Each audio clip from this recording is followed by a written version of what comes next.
इमाम साहब का मर्तबा एक खूबसूरत वाक़या। आज मैं एक कसाब की दुकान पर बैठा था। तभी उस कसाब की दुकान पर एक नौजवान सफेद लिबास में, चेहरे पर दाढ़ी, सर पर टोपी, आंखों पर चश्मा लगाए दुकान में दाखिल हुआ। दुकान पर काफी भीड़ लगी हुई थी। लोगों की आवाज से दुकान गूंज रही थी। भाई 1 किलो गोश्त देना, भाई 2 किलो गोश्त देना, भाई आधा किलो गोश्त देना।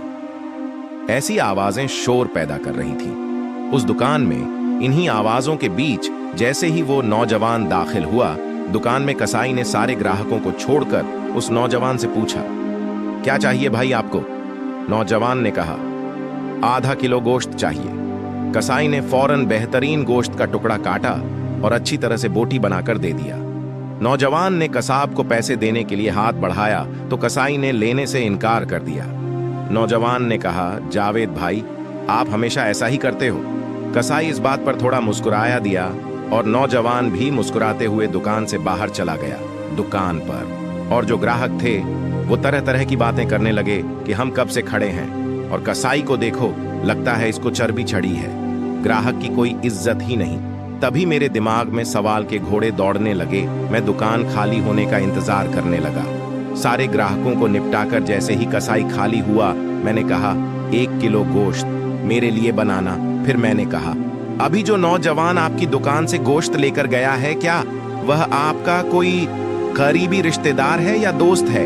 सारे ग्राहक छोड़कर आपने सबसे पहले उसको गोश्त दिया?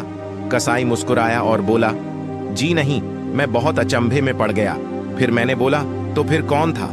वह नौजवान कसाई बोला कि वो मेरी मस्जिद के इमाम साहब थे, जो शख्स मेरी आखिरत बनाने की फिक्र में रहता है और मेरी नमाजों की जिम्मेदारी ले रखी है। मेरे बच्चों को कुरान और हदीस का दर्स देता है। क्या मैं दुनिया में उसके साथ अच्छा सलूक न करूं? मैंने कहा, ओह अच्छा, मगर तुमने पैसे क्यों नहीं लिए? कसाई फिर मुस्कुराया और बोला, क्या तुम्हें नहीं पता मस्जिदों के इमामों को क्या दिया जाता है? कितनी तनख्वाह है उनकी? इतने का तो साहब आप लोग महीने भर में सिगरेट पी जाते हो। मैं सोचने लगा, वाकई बात में तो दम है। कसाई फिर बोला, साहब, यह हमारी कौम का खजाना है, इनको बचाना हमारी जिम्मेदारी है। बाजार के तमाम दुकान वालों ने मिलकर एक फैसला किया है कि मौलाना साहब से कोई पैसा नहीं लेगा। सिर्फ मैं ही नहीं, यह बाल दाढ़ी की दुकान वाला नाई, राशन की दुकान वाला, वह टेलर मास्टर, यह डॉक्टर साहब, वह मेडिकल वाला, दूध वाला, सब्जी वाला, कोई उनसे पैसे नहीं लेता। भाई इतना तो हम कर ही सकते हैं। और फिर मुस्कुराकर कहने लगा, साहब, आधा किलो गोश्त के बदले जन्नत मुनाफे का सौदा है। ये लो जी आपके गोश्त की थैली, उसने कहा। और मैंने पैसा कसाई की तरफ बढ़ाया और कहा, पर भाई मैं तो नौकरी करता हूं, काश मैं भी इस तरह का कोई बिजनेस करता। कसाई ने कहा, बहुत आसान है, सामने वाली दुकान में मौलाना साहब ने अपनी साइकिल बनाने के लिए दिया है।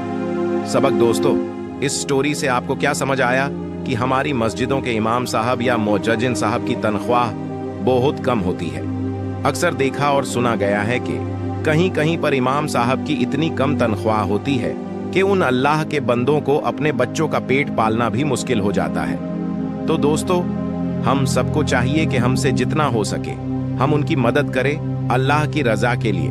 आखिरकार वो भी तो हमारी मदद करते हैं, हमसे आखिरत की तैयारी करवाते हैं, हमें नमाज पढ़ाते हैं। इसलिए हमारा भी ये फर्ज बनता है कि हम अल्लाह के ऐसे नेक बंदों की ज्यादा से ज्यादा मदद करें।